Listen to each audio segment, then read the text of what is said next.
මියන්මාරයේ හටගත් රික්ටර් මාපකයේ 7.7ක සහ 6.4ක අගයක්ගත් ප්‍රබල භූමිකම්පා දෙකින් තායිලන්තයේ විසෙන ශ්‍රී ලාංකිකයන් කිසිවෙකුට අහිතකර බලපෑමක් එල්ල වූ බවට තොරතුරු ලැබී නැතැයි එරට තානාධිපති කාර්යාලය අද 28 වෙනිදා ප්‍රකාශ කළේය.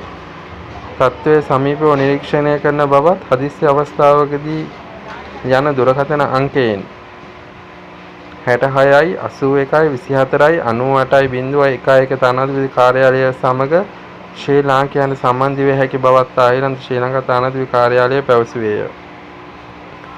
මියන්මාරයේ අද එරට වේලාවෙන් 6:20ට පමණ හටගත් රික්ටර් මාපකයේ 7.7ක සහ 6.4ක අගයක්ගත් ප්‍රබල භූමිකම්පා දෙකෙන් තායිලන්තයේ 30 දෙනෙකුට වැඩි පිරිසක් මිය ගොස් තවත් 50කට වැඩි පිරිසක් තුවාල ලැබූහ.